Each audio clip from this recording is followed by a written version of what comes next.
अस्सलामुअलैकुम बच्चों, कैसे हैं आप? खैरियत से हैं? लास्ट लेक्चर फर्स्ट ईयर का जो मैंने आपको करवाया था, लेक्चर नंबर 8, आपको याद होगा उस लेक्चर 8 में हम मैट्रिसेस के हवाले से काम कर रहे थे। मैंने फर्स्ट ईयर में चैप्टर नंबर 4 से ही काम शुरू किया है और 4.1 पे हम कनेक्ट हैं पूरी क्लास। आज मैं अपने लेक्चर नंबर 9 पे आ रहा हूँ फर्स्ट ईयर मैथ के हवाले से, और आपको आज मैं मज़ीद अच्छे सवालात मैट्रिसेस के करवाऊँगा। लास्ट टाइम मैंने आपको एक सवाल जो आई थिंक मुझे याद पड़ता है लास्ट क्वेश्चन करवाया था, वो सवाल नंबर 12 था, जिसके अंदर हमें 4 वेरिएबल निकालने थे, x, y, z और v। तो अब उसके बाद अगला सवाल जो मैं आपको यहाँ पे करवाने जाऊँगा, मैंने कहा ना अच्छे सवालों की तरफ ही हमें जाना है, तो वो जो अब क्वेश्चन मैं करवाने जा रहा हूँ, सारे बच्चे बुक खोल लें, बुक नहीं है तो बुक निकालें जल्दी से, और चैप्टर नंबर 4 पे आ जाएं, पेज नंबर 100 पे आ जाएं, एक्सरसाइज नंबर 4.1 पे आ जाएं। तो जब आप यहाँ आ जाएंगे तो 101 पेज पे एक सवाल, या 102 पे आ जाएं, बल्कि एक सवाल मुझे मिलता है बड़ा ही बेहतरीन, उसमें लिखा हुआ है सॉल्व फॉर एक्स। मैं सवाल पहले आपके सामने हाईलाइट करता हूँ। ये क्वेश्चन नंबर 11 है बेटा, और ये सवाल बहुत ही काम का है, बहुत ही काम का सवाल है। कह रहा है wherever possible find X, आपको एक एक्स मालूम करके बताना है, जबकि इंफॉर्मेशन क्या है -2, 4, 3, -1, 1, 2, x 4, 5x -3, 1, 0 is equal to 2 - 14 पे एक छोटा सा टी बना देंगे जो शो करेगा अबाउट ट्रांसपोज। ये है वो कंडीशन जिसको आपने यूज़ करना है, और यूज़ करते हुए आपने x की वैल्यू निकालनी आएगी कुछ ना कुछ, एंड में देखेंगे क्या आएगी, कुछ ना कुछ तो आएगी। सो स्टार्ट करते हैं। पहली बात, ये तीनों ही आपस में मल्टीप्लाई हो रहे हैं। रूल ऑफ मैट्रिक्स मल्टीप्लिकेशन क्या पढ़ाया था मैंने आपको? पहले वाले मैट्रिक्स के कॉलम गिनते हैं, बाद वाले की रो गिनते हैं। अगर पहले वाले के कॉलम बाद वाले की रो के बराबर है तो आप मल्टीप्लाई कर सकते हैं, अदरवाइज आप मल्टीप्लाई नहीं कर सकते। सो पहले मैं कोशिश करूँगा मैं इन दोनों को मल्टीप्लाई कराऊँ, वही मल्टीप्लिकेशन के मेथड से। इसमें 2 कॉलम हैं, इसमें 2 रोज़ हैं। तरीका क्या होगा बेटा, ये वाली रो जाएगी इस कॉलम पे, फिर इस कॉलम पे, और फिर इस कॉलम पे। आपको याद है मैंने पढ़ाते हुए कहा था इफ़ वी मल्टीप्लाई 2 मैट्रिक्स, तो हमें सही 7 बनाने। We have to make a right 7, कि एक रो होती है बेटा, वो पहले कॉलम पे जाएगी, फिर वही रो मेरे बच्चे दूसरे कॉलम पे जाएगी। ठीक है, तो आइए देखते हैं। जब आप ये मल्टीप्लिकेशन परफॉर्म करने जाएंगे, -2 जाएगा 1 के पास, प्लस आया फॉर्मूले का, 3 जाएगा बेटा 2 के पास। पहली रो ने पहले कॉलम को निपटा दिया, चलिए आगे बढ़ते हैं। -2 जाएगा x के पास, प्लस फॉर्मूले का, 3 जाएगा बेटा 4 के पास। मज़ीद आगे बढ़ते हैं। -2 जाएगा बेटा 5 के पास, प्लस फॉर्मूले का, 3 जाएगा बेटा x के पास। यही काम ज़रा नीचे भी कर लेते हैं। अब यहाँ पे क्या होगा ज़रा इसको भी देख लेते हैं। यही सेम काम ये वाली रो परफॉर्म करने जा रही है। 4 जाएगा 1 के पास, 4 जाएगा 1 के पास, प्लस आया फॉर्मूले का, -1 जाएगा बेटा 2 के पास। आगे बढ़ते हैं। 4 जाएगा बेटा x के पास, प्लस आया फॉर्मूले का, -1 जाएगा बच्चों 4 के पास। आगे बढ़ जाते हैं। 4 जाएगा बेटा 5 के पास, प्लस आया फॉर्मूले का, -1 जाएगा बेटा x के पास। ये आपके सामने, जबकि ये वाला मैट्रिक्स एज इट इज़ चलता रहेगा, और इक्वालिटी के बाद अगर आप इसका ट्रांसपोज लें, लास्ट लेक्चर समझा चुका हूँ, तो जो रो होती है वो कॉलम में कन्वर्ट हो जाएगी। ओके मेरा बच्चा, अब मज़ीद इसमें क्या होता है ज़रा देखते हैं। ये हो जाएगा हमारे पास -2, 2 × 6, 4 × 1 = 4, प्लस माइनस -2, -2x, 3 × 4 = 12, प्लस का 4x, -4, -10, प्लस का 3x, 20 - x, मल्टीप्लाई किसे कर रहे हैं, -3, 1 0, इक्वालिटी के बाद क्या चल रहा है, 2 और माइनस का 14। ठीक है बेटा, ये मैंने सिर्फ अभी मल्टीप्लाई किया। और मज़ीद मेरा बच्चा यहाँ पे क्या हो सकता है, ये हो जाएगा मेरा बेटा 6 में से 2 निकाला 4 आ गया, यहाँ 2 बचेगा। ठीक है, माइनस 2x प्लस 12 को आप छेड़ सकते नहीं हैं। 4x माइनस 4 अपनी जगह, माइनस का 10 प्लस का 3x अपनी जगह, 20 माइनस x अपनी जगह, माइनस 310 अपनी जगह और 2 और माइनस 14 एज इट इज़ आ गया। सवाल, क्या अब ये दोनों भी आपस में एक दूसरे से मल्टीप्लाई कर सकते हैं? जवाब, पहले वाले के कॉलम गिनेंगे 1 2 3, अगले वाले की रो गिनेंगे 1 2 3, तो बेटा इसके कॉलम इसकी रो के बराबर आ रहे हैं। अगर पहले वाले के कॉलम्स बाद वाले की रो के बराबर होंगे तो आप मल्टीप्लाई करेंगे, अदरवाइज़ आप मल्टीप्लाई नहीं करेंगे। तो आइए देखते हैं ये काम मैं आगे कैसे करता हूँ। मैंने फ़ौरन से फिर एक बात की आप लोगों से, मैंने कहा भाई अगर अब ये मल्टीप्लिकेशन होगी तो कैसे होगी, तो देखो ये पूरी रो इस कॉलम पे जाएगी। तवज्जो ऑन द बोर्ड बेटा। 4 जाएगा बेटा -3 के पास, प्लस आया फार्मूले का, माइनस का 2x प्लस का 12 जाएगा बेटा 1 के पास, प्लस आया फार्मूले का, माइनस का 10 प्लस का 3x जाएगा बेटा 0 के पास। मैं फिर दोबारा रिपीट कर देता हूँ। 4 जाएगा -3 के पास, माइनस 2x प्लस 12 जाएगा 1 के पास, माइनस 10 प्लस 3x जाएगा 0 के पास। अब यही काम अगला वाला करेगा। 2 जाएगा -3 के पास, प्लस आया फॉर्मूले का, 4x माइनस 4 जाएगा बेटा 1 के पास, प्लस आया फॉर्मूले का, 20 माइनस x जाएगा बेटा 0 के पास, 0 के पास, इक्वल टू के बाद वो 2 और -14 वैसे ही चलता रहेगा। बच्चों आगे देखते हैं क्या होता है। ये हो जाएगा मेरा बच्चा माइनस का 12, ये 1 से मल्टीप्लाई करेगा -2x प्लस का 12, और ये पूरी चीज़ 0 से करेगी तो मल्टीप्लाई के बाद 0 हो जाएगी। यहाँ देखो क्या होगा, माइनस का 6 आएगा, 4x माइनस 4 1 से करेगा as it is copy, 20 minus x 0 से करेगा बेटा सिर्फ 0 आ जाएगा, और यहाँ 2 और -14 मेरा बच्चा वैसे ही चलता रहेगा, उसमें कुछ अलग नहीं होगा। अब देखो यार ज़रा नोट करो, ये 12 प्लस का और माइनस का बेटा क्या हो जाएगा, कैंसिल हो जाएगा। आफ्टर कैंसिलेशन मेरे पास क्या आता है, यहाँ आ जाता है माइनस का 2x, यहाँ आ जाता है 4x माइनस 6 माइनस 4 कितना बना, माइनस का 10, और इक्वालिटी के बाद चल रहा है यार 2 और माइनस का 14। यहाँ तक आने के बाद बच्चों अब मुझे जो अगला काम करना है वो ये, शायद मैंने पिछले लेक्चर में भी समझाया था, आपको याद होगा जब मैंने अपना लेक्चर स्टार्ट किया था लेक्चर नंबर 8, तो उसमें बताया था कि जब दो मैट्रिक्स आपस में बराबर हों तो उनके आमने सामने के एलिमेंट्स आपस में बराबर होते हैं, और इस अमल को हम कहते हैं इक्वेट करवाना। मतलब ये वाला एलिमेंट इसके बराबर, ये वाला एलिमेंट इसके बराबर। तो मैंने यहाँ पे फ़ौरन वो जुमला लिखा, मैंने कहा बाय इक्वेटिंग, कि भाई इक्वेट करवाने पे क्या होगा, होगा ये बेटा कि माइनस का 2x बराबर आएगा 2 के, और 4x माइनस 10 बराबर आएगा -14 के। अब -2 के नीचे एक 2 लगा दो तो ये x हो जाएगा, लाजमी सी बात है, -2 जाके नीचे डिवाइड करेगा, तो जब वो माइनस का 2 नीचे जाके डिवाइड करेगा, यानी कि यहाँ से हम देखें तो ये ऐसे हो जाएगा 2 ओवर -2। तो बेटा x का आंसर कितना आ रहा है मेरे बच्चे, जल्दी से बताओ, -1। यही काम बेटा यहाँ कर लो, ये 10 माइनस का वहाँ जाके प्लस का हो जाएगा, 4x is equal to -14 plus का 10, 4x is equal to minus का 4 कर रहा है मल्टीप्लाई, वहाँ जाकर करेगा डिवाइड, और कैंसिलेशन के बाद कितना आया, -1। मेरे बच्चों आप ये नोट कर सकते हैं कि दोनों ही सूरतों में हमारे पास जो x का आंसर आया वो कितना आया, -1, जो शायद मैंने स्टार्टिंग में लिख दिया था।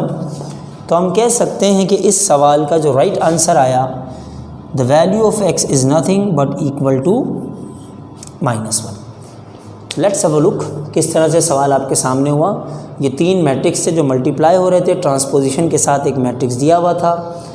मैंने फिर इसे सिंपल वे में, मैंने कहा ना किसी 2 को मैं एक साथ मल्टीप्लाई कर सकता था, तो मैंने इन दोनों को पहले मल्टीप्लाई किया, रूल लग रहा था। वो मल्टीप्लिकेशन का प्रोसेस रो गई इस कॉलम पे, फिर ये रो गई इस कॉलम पे, फिर ये रो गई बेटा इस कॉलम पे। सारा मेथड आपके सामने। वही काम सेकंड रो ने किया, वो भी रो गई पहले पे, दूसरे पे और तीसरे पे, वो आपके सामने मौजूद है। ट्रांसपोज आपने इस तरह से निकाला था, फिर सॉल्व करके यहाँ तक आ गए थे। पता था यार कि 12 में से 2x माइनस नहीं हो सकता अलजेब्रिक रूल के मुताबिक, तो आपने उसे नहीं छेड़ा और फिर जो प्लस माइनस हो सकते थे उन्हें कर दिया।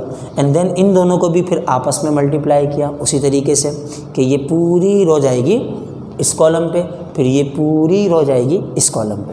वो सामने हो गया आपके, जो कट रहे थे उन्हें काटा, जो बचे उन्हें लिखा। इससे आगे मैं कर नहीं सकता था। दैट्स इनफ कि मैं 4x माइनस 10 का क्या करता, मेरे ख्याल से तो कुछ नहीं कर सकता था।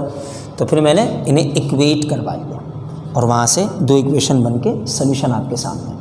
ठीक है बेटा, चलिए अब हम चलते हैं अगले सवाल की जानिब कि हमारा नेक्स्ट क्वेश्चन क्या होगा। मेरा ख्याल है तुम लोग 15 निकाल लो, पहले मैं 15 कराऊंगा। तो मेरा बेटा, जब मैं क्वेश्चन नंबर 15 की तरफ जाऊंगा, ये वीडियो आप बार बार आगे पीछे रिपीट करके देख सकते हैं, तो आराम से आप लेक्चर भी कॉपी कर सकते हैं। और मैं तो ज़रूर कहूँगा घर पे जाके काम ज़रूर करना है अपने घर पे बैठ के। ऐसा नहीं हो कि आपका रजिस्टर खाली पड़ा हो और आप सिर्फ वीडियोज़ देख रहे हो, क्योंकि वीडियोज़ एक सर्टेन टाइम तक हमारे सेटअप में मौजूद रहेंगी, उसके बाद फिर ये गायब हो जाएंगी वहाँ से। ठीक है ना, तो इसलिए कोशिश करनी है कि उस काम को उस टाइम के अंदर रहते थे उसी टाइम के अंदर चलते हुए कवर कर लिया जाए। ओके बेटा, अब मैं लेके चलता हूँ आप लोगों को थोड़ा सा आगे की जानिब अगले सवाल की तरफ। और अगला सवाल मैंने आपसे कहा कि मैं आपको 15 करवाऊँगा, तो भाई है क्या ये 15 पहले तो देख लें, फिर करते हैं काम आगे। अगर मैं 15 की तरफ आपको लाऊं तो उसने एक मैट्रिक्स दिया आपको 1 2 2 2 1 2 2 2 1, एक 3x3 ऑर्डर का मैट्रिक्स तुम्हारे पास है।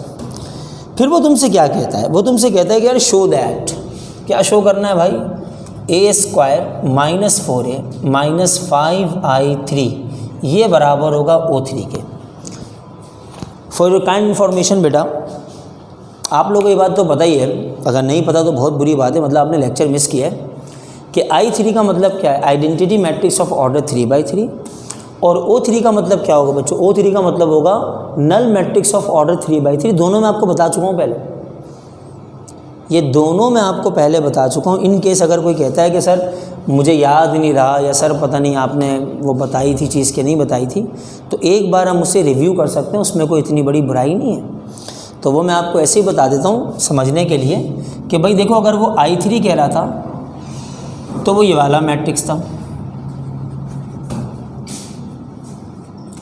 और अगर वो O3 कह रहा है तो वो null matrix order of 3x3 की बात कर रहा है, जो कुछ ऐसा होगा। तो एक बार और बता दिया है मैंने, ताकि फिर ये इशू ना हो या ये मसला क्रिएट ना हो कि पता नहीं यार, हमें तो नहीं पता था ये I3 क्या है, हमें तो नहीं पता था ये O3 क्या है। तो भाई टीचर ने आपको एक्सप्लेन किया हुआ था, पहले से बताया, लेकिन कोई बात नहीं बेटा, फिर भी मैं आपको एक्सप्लेन करने के लिए बता रहा हूँ उन बच्चों को जिन्होंने शायद इसे मिस कर दिया। देख लें एक बार। और ऑर्डर कितना होता है इसका, 3x3 होता है, मतलब 3 रो 3 कॉलम, 3 रो 3 कॉलम ऐसे, तो स्क्वायर मैट्रिक्स की कैटेगरी में शामिल होता है। तो अब कार्रवाई इस पे करनी है और ये O3 के बराबर आना चाहिए, और अगर नहीं आया तो बहुत बुरी बात होगी। मतलब मैं कह रहा हूँ आना चाहिए, तो मतलब आना तो चाहिए।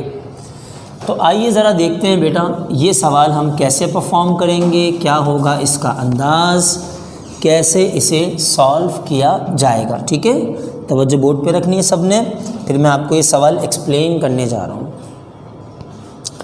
पहली चीज़, यकीनन मुझे इस प्रूफ की लेफ्ट हैंड साइड को पिक करना है। पिक तो यही होगी। दूसरी बात, एक साथ नहीं कर सकता ना ना ना ना ना, ये दोनों हो सकते हैं, ये फंसा देगा। ये लेंथी है। तो पहले मेरा ख्याल ये कि एक एक करके मैं इन तीनों को निकालूं, बाद में उन्हें ले जाके इस इक्वेशन में प्लेस करेंगे, फिर देखेंगे ऐसा कुछ बनता है कि नहीं बनता। तो सबसे पहली कार्रवाई मुझे करनी है किसके ऊपर, ए स्क्वायर के ऊपर। ए स्क्वायर का मतलब मैंने ए को ए से मल्टीप्लाई करना है। इसका मतलब ये हुआ बेटा 1 2 2 2 1 2 2 2 1, इसे मल्टीप्लाई करना होगा 1 2 2 2 1 2 और 2 2 1 से। एक बार और मैं इसे मल्टीप्लाई करवा देता हूँ। तकलीफ़ तो मुझे बहुत होगी क्योंकि पहले मैंने मल्टीप्लिकेशन काफ़ी बताई है प्रीवियस लेक्चर्स के अंदर, यही तो सब करवाता रहा हूँ मैं। लेकिन फिर भी अगर हम इस ए स्क्वायर को यहाँ कैलकुलेट करने जाएंगे तो समहाउ हमारे पास एक रिज़ल्ट आएगा, हैं पहले से लिख दूँ, ये आएगा 988 898 889। अब देखते हैं, पहले से मल्टीप्लाई कराने की ट्राई करते हैं। क्या ये हो सकते हैं? Yes, 3 column 3 Ross. क्या करेंगे बेटा, इस रो को लेके जाएंगे 1 बाय 1 इस कॉलम पे, फिर इस कॉलम पे और फिर इस कॉलम पे। एक एक करके काम आपने परफॉर्म करना है। तवज्जो ऑन द बोर्ड प्लीज़। 1 जाएगा 1 के पास, 2 जाएगा 2 के पास, 2 जाएगा 2 के पास। फिर सुन लीजिएगा बेटा, 1 जाएगा 1 के पास, प्लस आया फॉर्मूले का, 2 जाएगा 2 के पास और फिर ये 2 जाएगा 2 के पास। फिर यही रो जाएगी नेक्स्ट कॉलम पे। कैसे? 1 जाएगा 2 के पास, प्लस 2 जाएगा 1 के पास और 2 जाएगा 2 के पास। फिर आगे बढ़ जाते हैं। 1 जाएगा 2 के पास, प्लस 2 जाएगा 2 के पास, प्लस 2 जाएगा 1 के पास। ओके बेटा, अब इसी तरीके से सेकंड रो की बारी आएगी। कौन सी वाली है आपकी सेकंड रो? ज़रा ध्यान से देखिएगा, ये रही आपकी सेकंड रो। इसे भी ऐसे ही मूव करना है, ठीक है? सुनिएगा ध्यान से। 2 जाएगा 1 के पास, प्लस आया फॉर्मूले का, 1 जाएगा 2 के पास और बेटा 2 जाएगा 2 के पास। फिर ये 2 जाएगा 2 के पास, प्लस आया फॉर्मूले का, 1 जाएगा 1 के पास, प्लस आया फॉर्मूले का, 2 जाएगा 2 के पास। आगे बढ़ते हैं। 2 जाएगा बेटा 2 के पास, प्लस फॉर्मूले का, 1 जाएगा 2 के पास और 2 जाएगा 1 के पास। अब बारी आती है बेटा लास्ट रो की। ये रही आपके पास लास्ट रो। 2 जाएगा 1 के पास, प्लस आया फॉर्मूले का, 2 जाएगा 2 के पास, प्लस आया फॉर्मूले का, बेटा 1 जाएगा 2 के पास। आगे बढ़ते हैं। 2 जाएगा बच्चों 2 के पास, 2 जाएगा बेटा 1 के पास, प्लस और बेटा 1 जाएगा 2 के पास। मज़ीद आगे बढ़ जाते हैं। लास्ट रो के पास जाएगी ये कॉलम, जो लास्ट रो है लास्ट कॉलम के पास जाएगा। 2 का आएगा 2 से, प्लस आया फॉर्मूले का, 2 करेगा 2 से, प्लस आया फॉर्मूले का और मेरा बच्चा ये 1 करेगा इस 1 से। ओके, वही बनेगा, देखते हैं। 1 + 4 + 4 + 2 + 2 + 4 + 2 + 4 2 + 2 + 4 4 + 1 + 4 4 + 2 + 2 2 + 4 + 2 4 + 2 + 2 4 + 4 + 1। क्या हुआ? ये एक राग गाया मैंने, रागे मैथमेटिक्स। सारे के सारे नंबर मल्टीप्लाई हो रहे थे चुपके से, ऐसे मर के ना आराम आराम से। 2 1 जा 2 2 जा, पीछे ले जाओगे, कुचल के फेंक देंगे बच्चे। इतना टफ कंपटीशन होता है। तो सारी मल्टीप्लिकेशन परफॉर्म करके देखना, ऐसे ही आ रहा है। इन्हें प्लस करो, उसके बाद बोल दो कि सर आपने सही लिखा है कि ए स्क्वायर इतना ही आएगा, ए स्क्वायर इतना ही आएगा। 988 898 889। चेक कर लो बेटा इसको। इसके बाद अगला काम मुझे क्या करना था बेटा? अगला काम मुझे करना था, मुझे मालूम करना था 4a। आओ बच्चों, अब मैं 4a निकालता हूँ। मेरा बेटा जब मैं यहाँ से 4a निकालने जाऊँगा तो 4 लिखा, 1 2 2 2 1 2 2 2 1, स्केलर मल्टीप्लिकेशन। ये 4 जाएगा जाकर हर इंट्री से मल्टीप्लाई होगा, 4 8 8 8 4 8 8 8 4। चेक कर लो इसको, ये 4a आ गया। फिर इसी तरीके से अब मुझे निकालना है मेरा बच्चा 5i3 क्या होगा। 5 आएगा, i3 कौन सा वाला मैट्रिक्स है, ये रहा, पहले से लिखा हुआ था मैंने। 1 0 0 0 1 0 0 0 1। सिर्फ एक काम होना है, लीडिंग डायगोनल में एक 5 का इजाफा हो जाएगा। क्या बनेगा ये, 5 0 0 0 5 0 0 0 5। तो आप देख सकते हैं एक एक करके मैंने तीनों पैरामीटर्स मालूम कर लिए। मुझे 5i3 चाहिए था, मुझे a² चाहिए था, मुझे 4a चाहिए था, सब निकले। जब इन सबको मैंने अलग अलग कैलकुलेट कर लिया तो जो प्रूफ करना था, आओ ज़रा उसकी तरफ बढ़ते हैं। तो हम लोग देख लो मैंने इसे किस तरह से निकाला। लेट्स हैव अ लुक, सामने सब ठीक है। तो मैंने क्या क्या किया था, कैसे मल्टीप्लिकेशन परफॉर्म की। अब बेटा मैं अपनी लेफ़्ट हैंड साइड के पास वापस जाता हूँ। तो थोड़ा सा मैं इसे यहाँ से रब करूँगा। लेक्चर बार बार रिपीट कर सकते हैं आप लोग, तो देख भी सकते हैं, ठीक है। तो थोड़ा सा यहाँ से मिटा दूँ मैं पहले।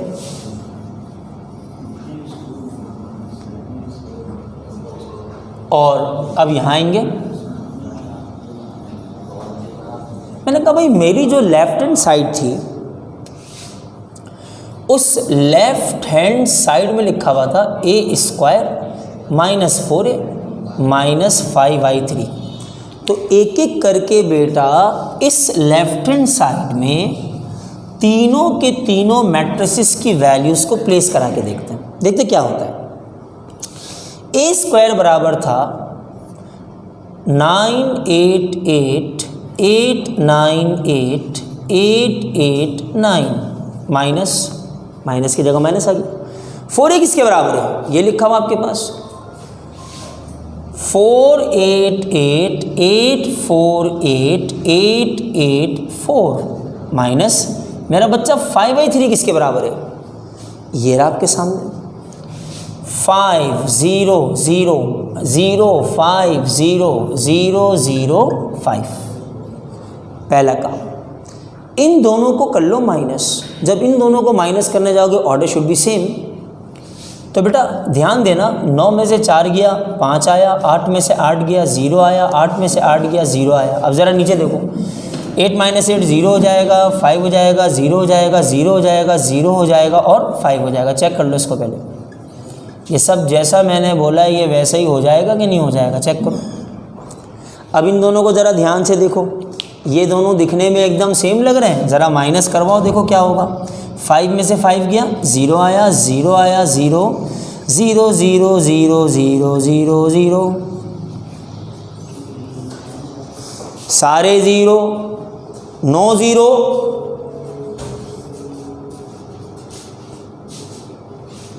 क्या लिख दूं, O3 जवाब दो। सो लेके चले थे हम लेफ्ट हैंड साइड, बना दी हमने राइट हैंड साइड, और ये हमारा सवाल यहाँ पे प्रूव्ड हो गया। तो इंशाअल्लाह ताला यहाँ तक काम के बाद अगले काम में हम आपसे मुलाकात करेंगे अपने लेक्चर नंबर 10 में। मेरे प्यारे बच्चों, यहाँ तक जो काम आपके सामने परफॉर्म किया गया है वो सारा का सारा आपके सामने काम जो भी था उसे घर में बैठ के फेयर कीजिएगा, उस काम को परफॉर्म कीजिएगा, ठीक है।